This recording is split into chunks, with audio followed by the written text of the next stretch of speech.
ശബരിമലയിൽ കുട്ടികളുടെ ദർശന ക്രമീകരണം സംബന്ധിച്ച പരാതികളിൽ ഇടപെട്ട് സംസ്ഥാന ബാലാവകാശ കമ്മീഷൻ. കുട്ടികൾക്ക് കൂടുതൽ സമയം ക്യൂ നിൽക്കേണ്ടി വരുന്നത് ബുദ്ധിമുട്ടുണ്ടാക്കുന്നു എന്നാണ് പരാതികൾ ഉയർന്നത്. ശബരിമലയിൽ എത്തിയ ബാലാവകാശ കമ്മീഷൻ ചെയർമാൻ ഉൾപ്പെട്ട സംഘം ഭക്തരിൽ നിന്നും വിവരങ്ങൾ ചോദിച്ചറിഞ്ഞു. ശബരിമലയിൽ കുട്ടികൾക്ക് കൂടുതൽ സമയം ക്യൂവിൽ നിൽക്കേണ്ടി വരുന്നത് ബുദ്ധിമുട്ടുണ്ടാക്കുന്നുണ്ട്. ഇക്കാര്യങ്ങൾ പരാതിയായി ലഭിച്ചതിനെ തുടർന്നാണ് സംസ്ഥാന ബാലാവകാശ കമ്മീഷൻ ചെയർമാൻ കെ.വി. മനോജ് കുമാറിന്റെ നേതൃത്വത്തിലുള്ള സംഘം ശബരിമലയിലെത്തി കാര്യങ്ങൾ നേരിട്ട് വിലയിരുത്തിയത്.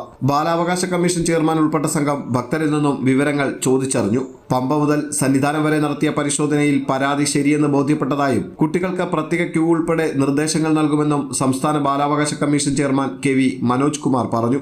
ഈ ഒരു വലിയ ക്രൗഡ് ഇവിടെ വരുമ്പോഴുണ്ടാകുന്ന ഒരു വലിയ മോബിനെ നിയന്ത്രിക്കാൻ വേണ്ടി വരുമ്പോൾ അതിനുള്ള ചില പ്രായോഗിക പ്രശ്നങ്ങൾ ഞങ്ങളിപ്പോൾ രാവിലെ 1 മണിക്കൂറോളം ഇപ്പോൾ ADGP ആയിട്ട് സംസാരിച്ചു, ദേവസ്വം അധികൃതരുമായിട്ട് സംസാരിച്ചു. അവർ ഞങ്ങൾക്ക് മറുപടിയും ലഭ്യമാക്കിയിട്ടുണ്ട്.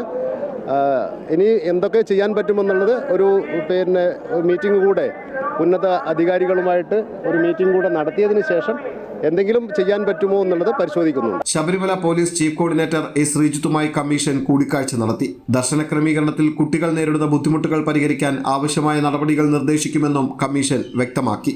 അയ്യപ്പ ദർശനത്തിനായി മണിക്കൂറുകളോളം കുട്ടികൾ ക്യൂ നിൽക്കേണ്ടി വരുന്നത് മുൻപും പരാതികളായിട്ടുണ്ടെങ്കിലും ഇതാദ്യമായാണ് സംസ്ഥാന ബാലാവകാശ കമ്മീഷൻ ശബരിമലയിൽ നേരിട്ടെത്തി കാര്യങ്ങൾ വിലയിരുത്തുന്നത്. അമൃത ന്യൂസ്, സന്നിധാനം.